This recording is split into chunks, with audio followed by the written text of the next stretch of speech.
Haben wir im Intro noch mehr, oder wie? Alle. Haben wir schon eine Frage gekriegt, ob das schon läuft? Hier ist der beste bayerische Podcast der Welt mit den Kassettenthemen.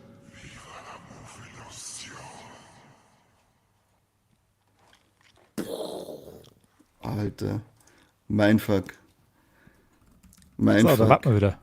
Ja, Ich Kadi, weiß nicht. hör auf jetzt zum Schreiben, du Ich sollst weiß, nicht, moderieren. ich weiß nicht, ob wir Mach schon jetzt da sind. was. Ja, mach jetzt was. 7 weiß nicht. Zuschauer, Alter. 7 Du jetzt. Zuschauer, Alter. Ja, dann herzlich willkommen und grüß Gott zu dem Versuch, ein neues regelmäßiges Format aufzubauen namens Kassettenschmerz. Was beidelt oder Kurbisch wieder so im Kopf? Was beidelt? Ich beidel die jetzt dann gleich wie. Also, Was wirst jetzt du da den Kopf schütteln, wenn ich da sage, dass wir das versuchen? lass mich. Also, Okay. das Thema ist, ich hab gegen das Format tatsächlich nichts, Das ist aber nicht von dir. weil... Aber, wir oder? das Ich hab nicht- nichts gegen Ausländer, aber. Nein, weil ich muss ja das nicht schneiden, das wird nicht nur mal danach ist. So, Corby hat es jetzt ausgeklingt, wie es ausschaut. Passt. Sehr schön, endlich hält er seine Schnauze. Dann warten wir mal, bis er wieder zurückkommt. Ah, Corby, bist wieder da. Hi. Was hast du denn zugestellt? Weiß ich nicht, keine Ahnung. Technik ist das Beste, was es gibt. Das stimmt, ja. Technik ist Ja. echt super. Also, Das ist echt super. ich hab eigentlich gerade gesagt, und dann hat mir das Internet mal wieder rausgeschmissen, dass ich das ja nicht schneiden muss, deswegen ist das gut. Das ist aber- schön.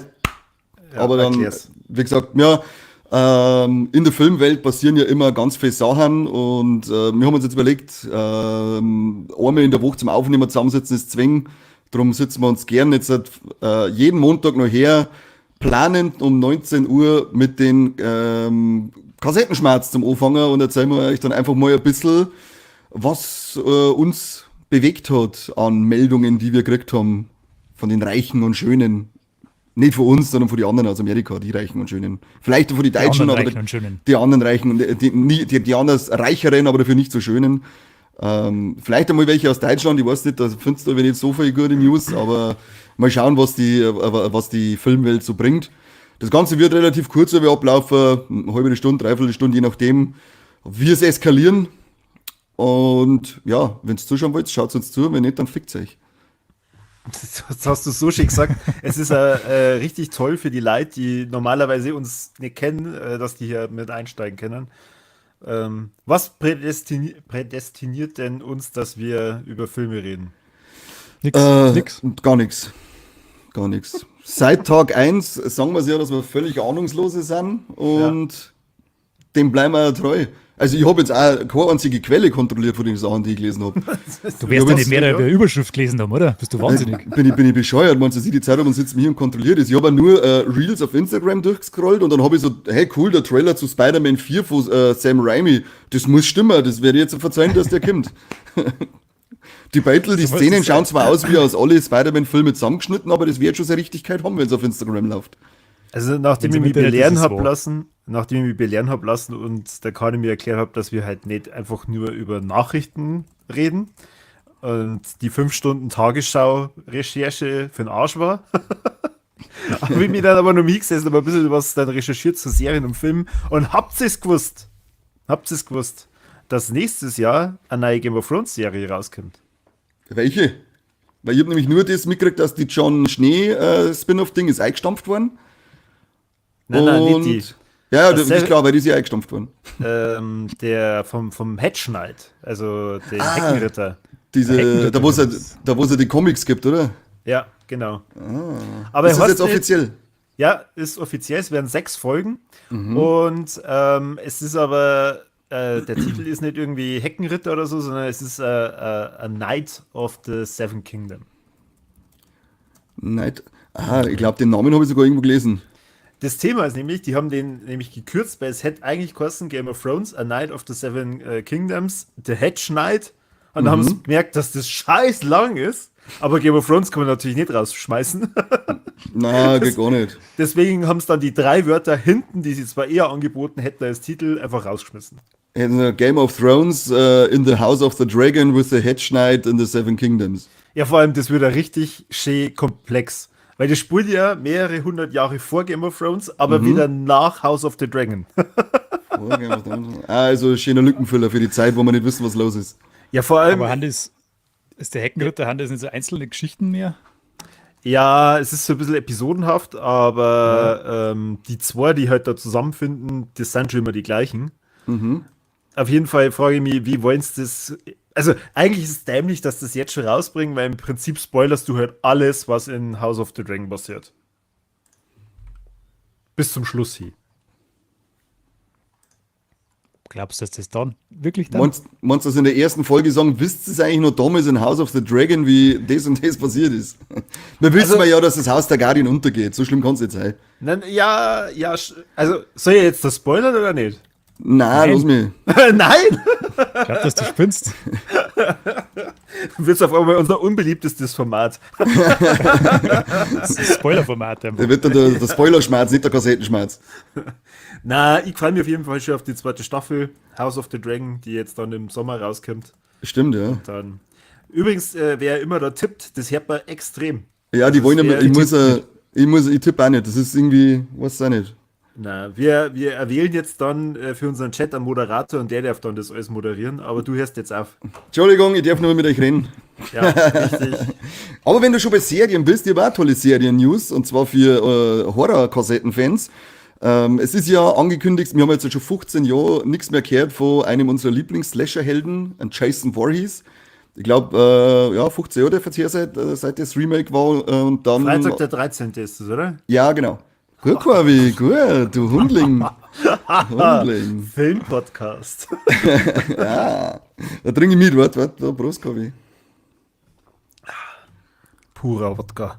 Puder Wodka, ja. Übrigens, kauft euch niemals Star Wars Glasel von Disney jetzt, weil die Aufdrucke nämlich die billigsten Scheißdinger auf der Welt sind. Sie sind auf teuer Gin Glasel. Übrigens, von Mandalorian, ja, genau. Aufdruck AD. Aber zurück zu dem Film-News. Freitag der 13. sollte eine Serie kriegt eine Serie. Ziemlich geil, läuft über A24. Und ursprünglich hat es auch geheißen, dass der Brian Fuller mit als Produzent und als Schreiberling am Start ist. Der hat ja Hannibal geschrieben und ich weiß nicht, wer von euch Hannibal gesehen hat. Seppi, du? Corby auf alle Fälle ist jetzt weg. Ich bin gleich wieder da. Corby, glaube ich, kriegt das schnell einen Blowy oder so, ich weiß auch nicht. Die Hannibal-Serie, meinst du? Ja, genau. Ja. Die Und- war nicht schlecht. Die war überragend und deswegen war das halt ein richtig, richtig geile Ding gewesen, wenn der Brian Fuller da mitmachen hat. Aber das ist das große Aber jetzt, dass der Brian Fuller dieses Ding verlassen hat. Und was halt richtig geil gewesen war, weil er nämlich gesagt hat, sie hätten eine Folge, das war eine stundenlange Verfolgungsepisode gewesen, die ja dieser Kevin Williams mitgeschrieben hat, und der hat schon diese Verfolgungen von Scream 1 und 2 damals geschrieben, von ich weiß, was du letzten Sommer getan hast. Also da sind Typen warten da am Werk gewesen, die das richtig, richtig geil aufzickert hätten. Leider sind jetzt die weg, weil es mit A24 anscheinend kreative Differenzen gegeben hat, wie es so heißt. Aber entgegen, wie jetzt viel gemeint haben, dass die Serie eingestampft worden ist, A24 hält drauf fest, sie wollen diese Crystal Lake Serie bringen. Sie soll so ein ausgedehntes Prequel zum richtigen Freitag der 13. Franchise werden. Anscheinend mit Zeitsprünge, weil wir sollen die Pamela Voorhees, seine Mom, und an Jason Voorhees singen. Und es ist sogar schon die als Original Survivor Girl aus dem ersten Teil, die Adrienne King, war auch schon bestätigt, dass die einen Auftritt haben wird. Gut, haben wir jetzt bei Halloween Code und bei The Texas Chainsaw Massacre. Man müssen es natürlich da dann auch machen. Ich weiß nicht, wie man die einbauen soll, wie groß das der Zeitsprung werden soll. Wahrscheinlich schon, ja. Wahrscheinlich wollten sie halt nicht am Schulhof umeinander geschubst werden. Aber es war halt, also ich habe immer noch Bock auf die Serie, aber A24 mit dem Brian Fuller und dem Kevin Williams, das war die Übermacht überhaupt gewesen an Serie, glaube ich. Also das, glaube ich, war die beste Serie aller Zeiten geworden. Schade, dass die raus sind, aber sie kommt trotzdem noch. Bleibt sie mir ruhig, Leute, die kommt noch. Okay. So, jetzt haben wir mir hier zwei Bomben-Infos rausgehauen. Jetzt bin ich gespannt, was der Seppi hat. Gar nichts. Überhaupt nichts. Ich bin einfach nur zum Zuhören. Ach so, ja, schön. Ich kann euch nur mit Spiele-News würzen, das Ganze. Ja, würz ihm, Würz mal. Wurzinger. Und zwar, wir da ihr ja zwei ausgeprägte Nintendo-Fanboys hat, haben wir gedacht, fangen wir mal mit ein bisschen Hasse. zu Nintendo Switch an. Ha? Ja, Aber letztes Mal schon so, ja. einen Talkthrough ein bisschen eingelunzt mit den Gerüchten um eine neue Konsole, aber jetzt wissen wir erstmals, wie oft das die Nintendo Switch denn verkauft worden ist. Und zwar handelt es, Trommelwirbel, 141.320.000 Stück. das sind nicht so wenig, oder? Das ist die drittbeste Konsole, die jemals verkauft worden ist. Nummer 1 ist PlayStation 2, Nummer 2 ist der Nintendo DS. Die haben 155 und 154 Millionen. Und das Krasse an dem Ganzen ist, dass Nintendo mit den 140 Millionen Stück genauso viel Profit gemacht hat, wie kombiniert in die Jahre 1981 bis 2016. Lecker. Leck. 2017 ist Switch rausgekommen. Also das ist schon ein gut laufendes Gerät, das kleine Ding. Ja, deswegen ist wahrscheinlich ja, auch wenn man oft sagt, ja, jetzt war es mit Zeit für was Neues, aber warum sollte es denn so schnell ersetzen? Ja, Habe ich erst das einen ist ziemlich wirklich interessanten Cash-Cow Bericht. ohne Ende. Ja, Da habe ich erst einen ziemlich interessanten Bericht auf YouTube gesehen von Funk, wo die erklärt haben, dass Nintendo da halt immer drauf setzt, dass die veraltete Technik nehmen und da halt dafür möglichst viel von ihrem Franchise darüber raushauen, weil es ist billig und die verkaufen eine Switch und haben sofort Gewinn. Das ist halt bei einer Xbox oder bei der PlayStation nie der Fall. Genau, die haben quasi, Xbox und PlayStation haben seltenst oder mit nur sehr wenig Gewinn werden die verkauft, wenn überhaupt. Und die haben halt, da ist halt der große Markt, das ist halt da die Spielebibliothek, dass sie über eine Online-Stores Kohle machen. Aber es Aber wundert mich Nintendo ja ist nicht, tatsächlich weil wenn man rentabel, sie dann anschaut, was die für Müll dann da rausbringen, wie dieses Mario vs. Donkey Kong. Übrigens, jeder kann sich gerne die Videos im Nachgang auch noch anschauen, wie wir uns da durchquälen. Aber, also das ist der ja Corby eine und der Seppe Frechheit. quälen sie durch, weil die können nicht einmal einen Dreifachsprung. Frechheit. Kennen es nicht mal den Dreifachsprung, nach 10 Stunden kennen sie es nicht. Ja, das ist ja wirklich eine Frechheit, wie schwer das der war. Der ist nicht leicht gewesen. Der ist ja nicht leicht gewesen. Aber ich hab ihn drauf gehabt. Pro-Gamer. Bitches. Du hast die meiste Den muss Zeit man bloß lassen. umeinander benzt. Weil es mir aufregt. Ich hab's zum Sepp letztes Mal schon gesagt, allein ist es viel einfacher gewesen. Ja, also dann, das nächste Mal, wenn sie streamt, dann setzen wir die einfach mal allein davor hin. Nochmal das komplette Mario vs. Donkey Kong, allein. Nein. Was spielt sie momentan? Hellblade, oder? Das habe ich auch sowieso allein fast gespielt. Ja, nachdem wir die schwierigen Gegner am Anfang alle Genau, zusammengeschlagen haben. genau. Da habe ich dem Seppi schnell mal einen Controller gegeben, aber also unter der Kamera, dass es nicht sehen. Und dann hat er da schnell gekämpft. Das war praktisch mein 1 von 10 Freunden in dem Moment. Ja. Aber ansonsten habe ich das alles gespielt, ja. Jetzt bin ich offiziell auf der Corby-Skala. Ja. Alter. Live Goal achieved. Ja. Freigeschalten. Jetzt kommt da unten gleich so bling, bling. Gut. Ja, das ist irre mit der Switch. Das war doch aber, davor wäre es wahrscheinlich die Vino gewesen sein, oder? Weil die, glaube ich, war auch irgendwo bei die 120 Millionen oder 110 hätte ich gemeint. Die war doch auch so 111, glaube ich. 111. ja, die war aber auch so extrem erfolgreich, gell? Die war Aber nicht erfolgreich zum verkehrt, ja. Das Kotzen, war ja. quasi, die war ja mit dem DS, war ja die mit dafür verantwortlich, dass Nintendo das große Revival geschafft hat. Genau. Nach Drum haben die weniger guten Konsolen vorher. ja, genau. Namentlich GameCube. Ja, der Nintendo 64 war ja auch nicht so überragend, glaube ich, in seine Ja, der war ja auch schon Verkaufszahlen. ein bisschen Ne? spät dran, der hat ja Ja. mit der Playstation einen irrsinnig krassen Konkurrenten gehabt. Ja, und vor allem mit seiner Kassettentechnologie ist er halt auch preislich nicht so interessant gewesen. Obwohl es halt eine unglaublich geile Konsole ist, auch der Gamecube, die hat sicher eine Perlen drinnen. Aber ja, und sie haben damit auch noch den künftigen Flop kaschieren können, weil die Wii U, das war ja mal eine allerschlechteste Konsole, die sie jemals gehabt haben. Ja, das war ja, was hat denn das auch so in, sagen wir es mal ehrlich. Das war, Ja. Nett gemeint, nett Ich habe das ja gemeint. nicht verstanden, warum man dafür extra nochmal neue Titel rausbringen muss, die da eigentlich gar nichts mit der Technik zum Tor gehabt haben.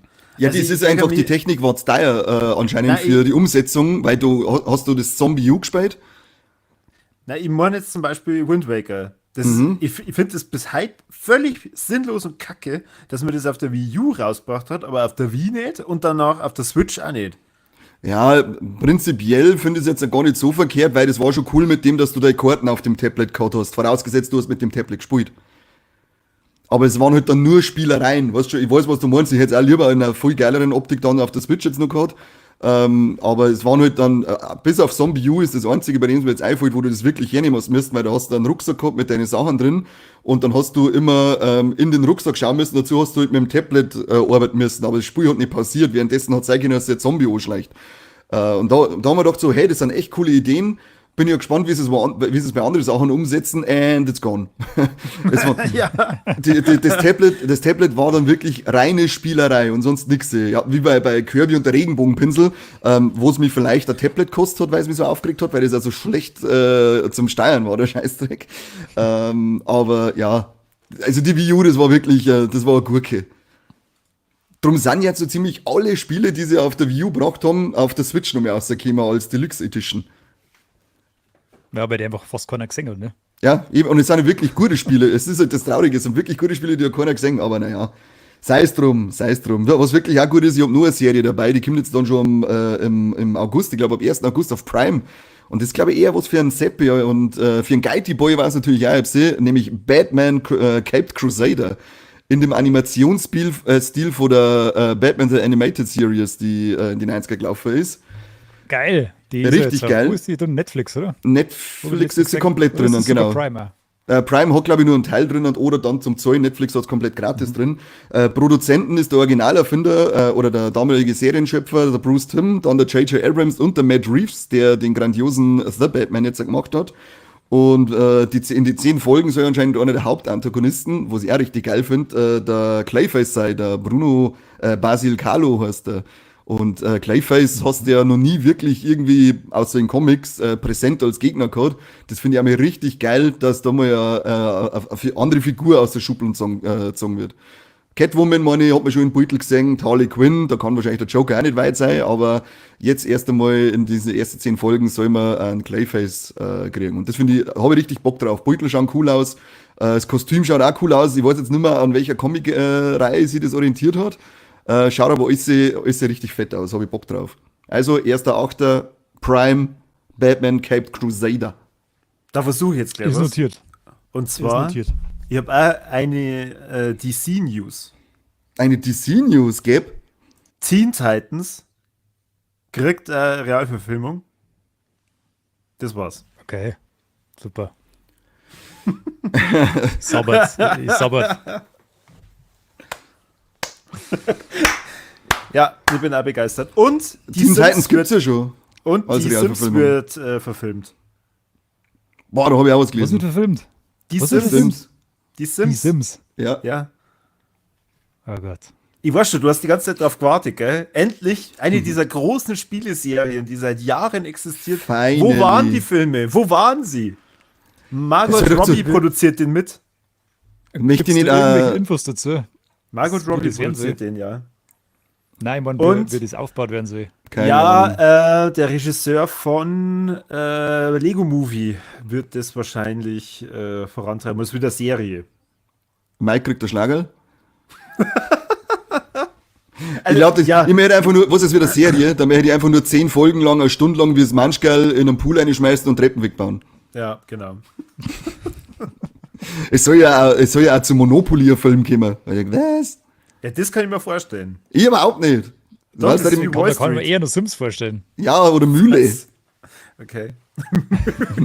Da gibt es schon diverse Verfilmungen. Echt? Don Quixote zum Beispiel. Okay. Popeye wird jetzt auch neu verfilmt. Popeye.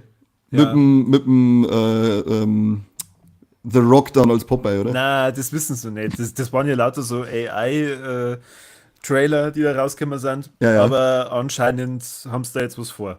Die wollen da was Großes machen. Und da gab es anscheinend auch schon eine Realverfilmung mit dem Robin Williams. Boah, keine Ahnung, du. Meinst du nicht Irgendwas Peter hab ich im Pan? Hinterkopf, dass du mir was gegeben hat, aber war das eine manche Realverfilmung? Echt? Ja, da gab es eine Realverfilmung. Also es sieht irgendwie, wenn man sich das anschaut, sehr gruselig aus, wenn ich ehrlich bin. Naja, mal gucken, was das wird. Verurteilen wir jetzt nicht vorab, oder? Nein, Mann, Doch. das... Im Zweifel, also, okay, habe ich nicht gewusst. Habe ich nicht gewusst, dann fickt euch mit dem Scheißdreck. Aber was eine richtig schöne News ist, weil wir schon bei Prime waren, da schwenkt man dann nochmal rüber. Habt ihr schon mitgekriegt, dass ein neuer Herr der Ringe-Film angekündigt worden ist für 2026? Ja. Oh, ja. Aus der also, Tagesschau habe ich das Ste- erfahren. Steife Nippel, steife Nippel. Warum?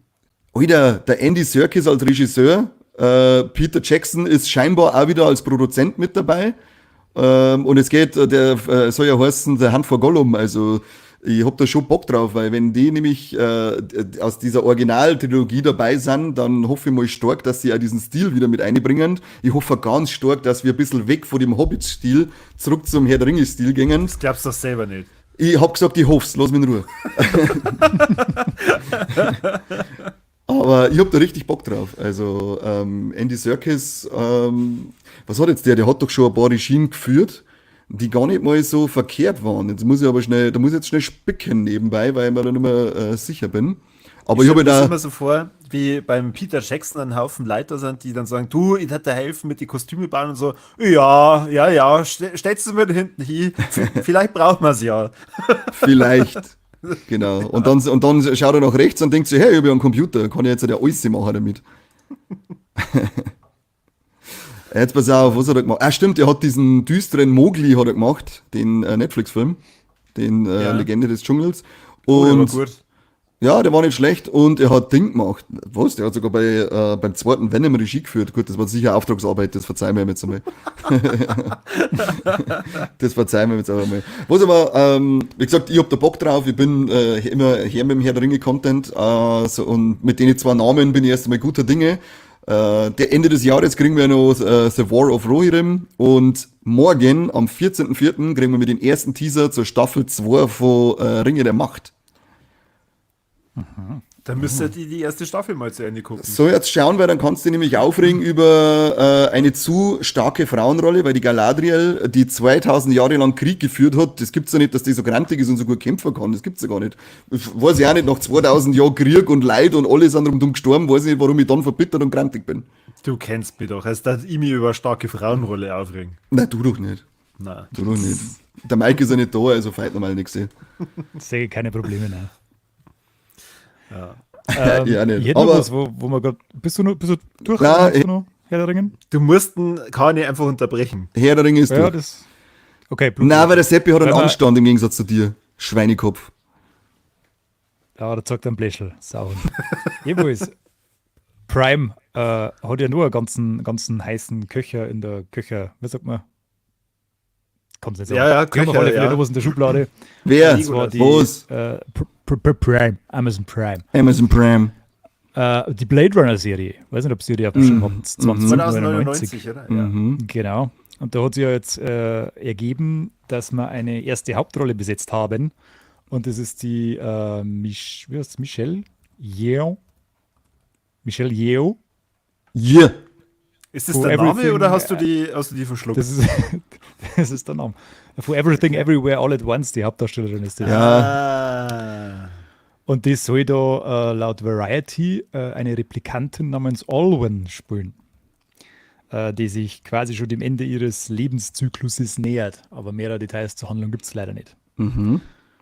Bislang weiß man ja eh nur, dass der Ridley Scott ausführender Produzent sein wird und hin und wieder mal wahrscheinlich auch ein bisschen was zu regiemäßig beitragen wird, aber so recht viel ist da nicht bekannt.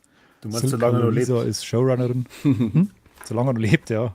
Kommt der Regisseur von 2049, der Denis Villeneuve, auch wieder zurück? Das ist respektlos, wenn du den nicht richtig aussprechen kannst. Ich Okay? weiß, ich hab da einfach ein Problem. Na, der glaube ich traut sich nicht mehr in der Öffentlichkeit, nachdem sein Name so verhunzt wird. Ich glaube auch, er hat sich jetzt auf ein Eisel zurückgezogen, oder? Mein Gott, wird es nicht irgendwann mal langweilig? Ganz Nein, nie, Nein, nie. Auf gar keinen Fall. Die wird sich auch nicht langweilig. Also, was mich wundert, dass ihr das sogar nicht angesprochen habt. Ja, ihr Was? habt recht. Stefan Raab kommt zurück und boxt gegen die Halmich. Aber Wow. Ja. heute euch Gott. fest, auf RTL. Oh ja, ist ein böser Korb für ProSieben, du. Also, mir da wirklich tierisch interessieren, wie viel Geld ist da am Ende geflossen? Weil das ist ja. Also, 14.000 Bierdeckel. Mac. Mack. 14.000 Mack. Das kannst du nicht aber vorstellen. Das muss doch irre gewesen sein. Also, wenn ich der Stefan Raab wäre, ich hätte dann erst einmal hier, weiß ich nicht, ZDF, Pro7 und RTL, die es am Ende ja dann gekriegt haben, schön gegeneinander bieten lassen. Wahrscheinlich haben sie es ja auch da. Ich glaube nicht, dass es ein One-Shot war. Das war nur eine Idee von RTL, die haben ganz nett angefragt, du Stefan, wie schaut's Ja. denn aus? Und er hat sofort gesagt, der hat ja schon mit RTL zusammengearbeitet. Das komische Late-Night-Show-Format mit dem Knossi hat er produziert. Das war ja auch schon für RTL. Also so abwegig ist das eigentlich gar nicht. Der Mit macht wem? eigentlich mehr das mit der Knossi, es der ist der Internetkönig. komische Blonde. Ja, der bei Twitch so krass abgeht. Seit Den Jahren. sie einen Kackhaufen mal geschickt haben, oder? Ich glaube schon, ja. Das Ich ist weiß, das ich Lust- weiß von dem nicht recht viel. Ja, nicht. Das ist so Nein, ziemlich das nein, Einzige. Er das- hat bei dem Seven vs. Wild, glaube ich, jetzt mitgemacht, oder? Genau, da habe ich ihn auch mal wieder gesehen. Mit Ja, Kindle genau. seine Fresse, weil er ein ziemlich interessantes Gesicht hat. Das, Ja, da habe ich das erste Mal Fällt gesehen er und dann habe ich ein Reel gesehen, wie er live immer ein Geschenk aufmacht, was ihm jemand schickt und da hat ihm jemand ins Backerei geschissen. Da habe ich lachen müssen. Ansonsten Einmal habe hat er, ich glaube mit ich, mit so Online-Casino-Scheiß-Content hat doch der ziemlich was gemacht, oder früher? ich habe keine Was ist Ahnung. bei denen? Was ist Keine los? Ahnung. Ich kenne ihn nur vom Namen, aber ansonsten kenn bin ich ihn mit auch nur dem, vom Singen. wenn man sich sagt, kriegt man sich, das war's aber dann auch schon wieder. Eben, aus Höflichkeit. Der schaut aus wie 50 und ist 37, das macht mich jetzt schon wieder wütend. Das ist irre, gell? Ich habe auch gemeint, dass der 50 ist und hallo Jamio, weißt? Ich bin auch fast 37 und ich schaue nur aus wie zarte 12, wie unberührte Du 12. überschattest das halt immer mit deinen Aussagen, weißt du? Da denkt man sich dann, der kann nicht über 30 sein. Nein, der ist da sicher nicht selber mit dem Auto hergefahren. Mom wartet schon vor der Tür, oder? Ja, schau, die hat schon zweimal geguckt, wir müssen uns jetzt umdrehen. Scheiß Stefan Raab, kommt dir echt wieder zurück, Hilfe. Ja, ich weiß auch Du nicht, weißt ob gar nicht mehr, das- wie der ausschaut, der Typ. Ja, Ich weiß, dass er nicht Fate so Cent, gut. der hat Fate Cent. Ja, aber hat er die auch immer noch, oder? Ich hoffe, dass, doch. da wird wahrscheinlich Frau Hallmich dann schon mal eine Änderung vornehmen. Soll man nachjustieren gepflegt? Ja, das hilft nicht. Du hast ein paar Cent für die Haut jetzt aus, so wird's sagen. Ah, leck. Schön. Das ist wie ein Korbi, dem hau ich auch ein paar Cent aus, wenn ich nicht aufhöre. Ja, Kim, geh her. Komm du her. Ha? Komm du. Ach ja, komm mal her, komm mal du her. Fight, fight, fight. Aber ich für den Korbi nur eine News dabei, die ihm sicher gefällt. Das Monsterverse wird weiterhin ausgebaut. 6. Film ist ja mittlerweile offiziell bestätigt. Und der Dave Callahan schreibt das 6. Abenteuer. Der hat auch die Geschichte zu Shang-Chi geschrieben. Und 2014 schon die ersten Entwürfe für den ersten Godzilla-Film geschrieben. Ganz verrückt, oder? Okay. Was aber anscheinend noch nicht offiziell bestätigt ist, dass der Wingard wieder zurückkommt und in welche Richtung das Teil 6 gehen soll. Dafür hat aber Apple Plus anscheinend einen größeren Deal abgeschlossen und jetzt kommt eine zweite Staffel zu Monarch und es sind weitere Spin-off-Serien im Monsterverse geplant. Serien. Serien. Ach komm. Ja. Finde ich toll. Also grundsätzlich finde ich es ja wirklich gut, dass das ausgebaut wird. Ja, das schon. Der Stil gefällt anscheinend nicht nur uns. Beim Wingard finde ich es ein bisschen lustig, dass der hat ja so viel spekuliert. In was für Richtung kann es gehen und vielleicht konzentrieren wir uns noch mehr auf den King Kong. Ach, na doch, nicht, gefällt dir leider anscheinend nicht. Ich wollte von Anfang an mich auf den Godzilla konzentrieren. Und wenn das jetzt schon dann so, er sitzt schon im Eck und wartet drauf, weil er den Auftrag kriegt und die schauen ihm dann so, Was tust du da drin? Was möchtest du da? Wer ist er? Du fürs Drehbuch haben wir jetzt schon jemanden. Ja, aber gut, ich denke mal, dass, ich weiß jetzt nicht, wie das bei denen abläuft, ich denke mal, dass der Regisseur schon ein bisschen mit ins Boot geholt werden wird bei der Schreiberei, kann ich mir vorstellen, dass es keine reine Auftragsarbeit dann ist, aber naja, laut Bloody des Casting ist es noch nichts offiziell gewesen, was Regie und Richtung ausgeht, sondern nur, dass dieser Dave Callahan jetzt den 6. Teil schreiben wird. Und aber doch, das wird sich an Corby gefreien, das Ja. verzeihe ich am Corby. Aber man weiß ja noch nicht, um welche Monster es sonst dann sie dreht. Nein, Also da bin ich ist- jetzt schon gespannt. Storymäßig ist noch gar nichts, ob man einen direkten Anschluss zu Godzilla und Kong jetzt macht oder ob man irgendwie einen Sprung macht, also man weiß ja nichts. Also ich darf ja den Godzilla aus Shin Godzilla einholen in Ja, die Welt. aber als Wurm und dann sollte der jetzige Godzilla als Peitsche benutzen. Und habt ihr das schon gehört, Seppi, das wird die besonders gefreien, dass die unendliche ohr. Geschichte ein Remake kriegt. Das ruiniert mir ja meine Kindheit, wenn wir den tollen Film kaputt machen mit einem Remake. Ja, die spinnen ja. Ja, aber da war der Frechheit. Autor damals gar nicht so begeistert davor. Der hat sich gedacht, was sein die Scheiße? Der Junge da, der hätte grün sein sollen. Ja, dafür haben sie uns aber ein kleines Traumata mit dem Wolf und mit dem Pferdl, das dann stirbt und so weiter Boah, besorgt. Ja, Also, bloß auf. er hat seinen Sinn erfüllt, dieser Film. Okay. Danke für nichts. Seid ihr mal auf diesem Fuchur geritten? Nein, ich war da nie. Ja, ich war da schon. War geil. Ich war da 22. Letztes Wochenende. Ja, besser später als Ja, nie, oder, Corby? Ja. Was noch halt? Okay. Manche sagen, der ist einfach, da wächst halt nicht raus. Das ist meine Liebe zum Fuchur. Die Ja. ist beständig. Das ist wie meine Liebe zu Herr der Ringe. Ja, Wirst- auf wirst wem du Max- bist du Wie schon es geritten? der Sesselmann vorher geschrieben hat, seit dem Skilager ist das eine Liebesgeschichte. Das ist auch never ending. Gut. Schön, dass wir drüber geredet haben. Danke für, dass du die eingebracht hast, Corby. Bitte, bitte. Wir können jetzt nur über den ESC reden. Nein, Oder der nicht? ist sehr interessiert keinen. Was? Du weißt ja gar interessiert nicht, keine und Sek- wer ist ausgeschlossen worden, wer hat gewonnen? Ausgeschlossen ist Niederlande Sekunde worden. mitgekriegt, du. Genau. Niederlande ist ausgeschlossen worden, weil der komische Sänger anscheinend handgreiflich worden ist im Backstage. Aber naja, Oh. wird man mal Sackschellen verteilen dürfen. Der hat doch eine Frau irgendwie belästigt, oder? Ja, mein Gott, nein. Wie es es allweil heißt, wenn es Vorwürfe gegen Musiker gibt. Ja, was meinen denn die Frauen, was da hinten passiert? Ist ja selber schön, wenn es dahinter geht. Ja, genau. Ja? Und dafür ist der ESC bekannt, dass da immer die richtig krassen Sachen abgehen. Ja, das ist halt bis jetzt halt noch nicht ans Tageslicht gekommen, aber Niederlande habe ich schon allweil gesagt, das sind Baraber. Die mit ihrem Haschisch und so ein Zeug, weißt du schon? Da Wo wird ist es das bei, eigentlich das Jahr wird's bei uns auch bald so ausgerichtet ausschauen. Wo ist das Jahr ausgerichtet worden? Boah, keine Ahnung, interessiert mich nicht. Hau ab jetzt. Verfolgt das ehrlich gesagt nicht wirklich. Die News schließen nicht den ESC ein. Schweden, in Schweden war das. Hau ab jetzt. Okay. Die werden sich auch hingestellt haben und so, Gott sei Dank ist der Scheiß jetzt vorbei. Wahrscheinlich, ja, wahrscheinlich. Und haben dann schon so in Richtung Schweiz gelächelt, haha, Idioten. Wie schaut's aus? Makes it 28 days later und 28 weeks later.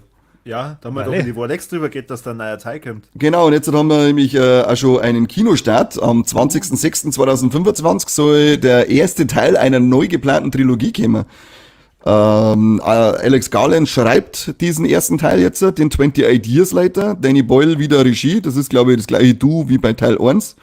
Und Nia DeCosta, die zum Beispiel das Candyman Reboot, sage ich jetzt einmal, gemacht hat, führt Regie beim zweiten Teil. Und wir haben ja schon einige Schauspieler jetzt für den ersten Teil, den Jack O'Connell, den kennt man aus den zweiten 300, Unbroken oder jetzt hat Back to Black, diese Amy Winehouse Biografie.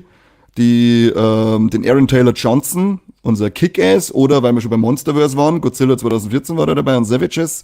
Ralph Fiennes, wie der Corby sagt, der Cousin vom Denis Villeneuve.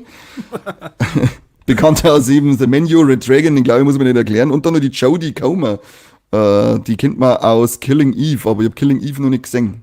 Soll aber sehr Selber gute gut Serie sein, sein. ja. Ja, habe ich auch schon oft. Das hat ja damals der Florentin Will empfohlen, oder? Das war die Serie. Die Killing Eve. Kann es sein? War er das? Öffnet Ich du glaub bitte schon. kein Traumata beim Corby. Tut mir leid, Corby. Tut mir leid. Ja, hat man die Folge nie wieder angehört, also ich weiß nicht. Ja, ich habe das noch im Kopf gehabt, weil man nämlich gedacht hat, ich möchte die Serie tatsächlich einmal sehen und nachdem die ja von der Regisseurin, die wie der kosten der Film? Promising Young Woman. Promising Young Woman gemacht hat, und nachdem die da beteiligt ist, haben wir gedacht, der wird sicherlich mal einen Blick wert sein. Aber diese 28 Years Later Idee, die haben wir jetzt auf alle Fälle, nur jetzt halt einbringen müssen, weil da freue ich mich schon drauf, weil ich finde die ersten zwei richtig geil. Ja, die haben ja Kultstatus. Mir wundert es ehrlich gesagt ein bisschen, dass da nochmal was machen. Ich habe den Das Film ist mir ja zwar schon damals seit- gefallen, aber ich habe den nicht als so krassen Erfolg in Erinnerung, dass die Das ist doch nach 20 Jahren nochmal neu prädestiniert. aufgelegt werden. Ja, aber das ist ja prädestiniert. Die haben ja nur darauf gewartet, dass den entsprechenden Titel hernehmen können. Das ist ja schon seit Jahren, ist ja das schon ein Gespräch. Das war zuerst immer unter 28 Months Later. Da ist jetzt, ich glaube, jetzt der 28 Weeks ist ja von 2007. Hat man sich jetzt dazu entschieden, dass wir 28 Years Later machen, weil so viel Zeit vergangen ist. Aber ja, ich hab Bock drauf. Und der erste ist ja schon so, also hat so einen kleinen Kultstatus ja mittlerweile erhalten. Der Cillian Murphy, Hauptdarsteller vom ersten Teil, ist ein ausführender Produzent anscheinend bei dem jetzigen. Also wir haben da sehr gute Namen jetzt wieder mit an Bord. Da hätte ich Bock drauf. Schön. Da hätte ich Bock kann drauf. Ich kann doch gleich anschließen mit weiteren Zombie-News. Weitere Zombie-News. Dead Island 2, das Spiel habt ihr mitgekriegt, oder? Letztes Jahr? Ja, da ist der Die Trailer Zombies. mal ewig lang da im Fantasy Filmfestival gelaufen. Echt? Ja. Jedenfalls haben die ja, wie gesagt, das ist jetzt das erste Jubiläum hinter sich, hat dann zwischenzeitlich auch einen PC-Release gekriegt und ist jetzt auch im Game Pass drin. Und was für ein Jetzt ist Jubiläum ist kürzlich- es dann? Das erste. So, erster Geburtstag Alt praktisch. geworden. Ah. Genau. Und haben auch fleißig DLCs rausgebracht und der letzte muss war Cabrio das stecken. Solar. Das hat quasi ein Zombie-Festival-Setting. Und ebenfalls haben die jetzt ein paar Zahlen rausgebracht. Das Spiel, das Ganze hat sich mittlerweile 7 Millionen Mal verkauft. Was Läppische, ziemlich krass muss ist. ich Ich hab das läppische 7 Millionen Mal. Beim Korbi ist alles Eigentlich läppisch. eher gedacht, dass das ein bisschen nicht so ganz erfolgreich war, aber das hat ganz schön eingeschlagen scheinbar. Und diese 7 Millionen Spieler haben mittlerweile insgesamt mehr als 24 Milliarden Zombies in dem Spiel erledigt. Die armen Zombies. Fleißig, fleißig. Das ist auf Und alle wie viel Fälle. haben die Zombies erledigt? Das weiß man nicht. Ja, das ist doch scheiße. Also, Ja, das ist leider wenn da ganz muss man schon, undurchsichtige Quellenlage gewinnen in der Headline. Also, Ja, muss man Wahnsinn. schon Leider beide werden wir dazu Parteien sagen. einmal sagen. Da ist doch Sweet Baby Inc. wieder dahinter. ja, mit Sicherheit. Es sind sicher nur Weiße umgebracht worden. Detected. Die weißen Im Zombies. kleinen Ordner. Ey. Ja, schick's kleine auf Discord. Ja, gut. Ich glaube, unsere Zeit ist jetzt dann gleich vorbei. Ich wollte gerade sagen, wir wollten es Ja. kurz und knackig halten. Ich habe meine News Richtig. durchballert. Habt ihr noch Neuigkeiten, die Leute interessieren kann? Korbi, wie geht's dir nach deiner Hoden-OP? Ich bin noch nicht ganz durch. Ach Ich so. muss gleich wieder um, dann geht's gleich weiter. Ist praktisch, du sitzt jetzt praktisch mit einem offenen Hoden, sagt er. Ja, genau. Okay, dann toi toi toi, Korbi, toi toi toi. Dankeschön, danke. Drückt dir die Daumen. Ja, das ist das Und- nächste Mal im Livestream dann drin. Ja, dann sage ich cool, dass ihr mitgemacht habt. Schön, dass ihr das zugeschaut habt an die Leute. Ich hoffe, ihr habt vielleicht Bock auf das Niveau, Format. Schreibt es uns, schreibt es uns da in Kommentare, schickt es uns als E-Mail, keine Ahnung, einfach her mit der Info. Habt's Bock drauf oder nicht? Wenn nicht, ist uns auch scheißegal, weil wenn wir Bock drauf haben, hocken wir uns trotzdem hier und schmerzen wir. Und habt es zu enjoyen, um ein bisschen Anglizismen mit einzuhauen. Ansonsten, danke Corby, danke Seppi. Danke alle, die im Chat drinnen sind. Und dann hören wir uns morgen zu die Warlex, die offiziell rauskommen. Und nächsten Montag zum nächsten Kassettenschmerz.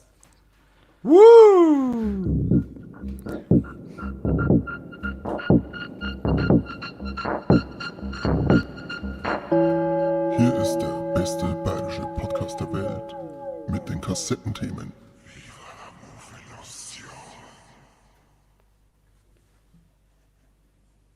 Seppi Wing. Aber wieder.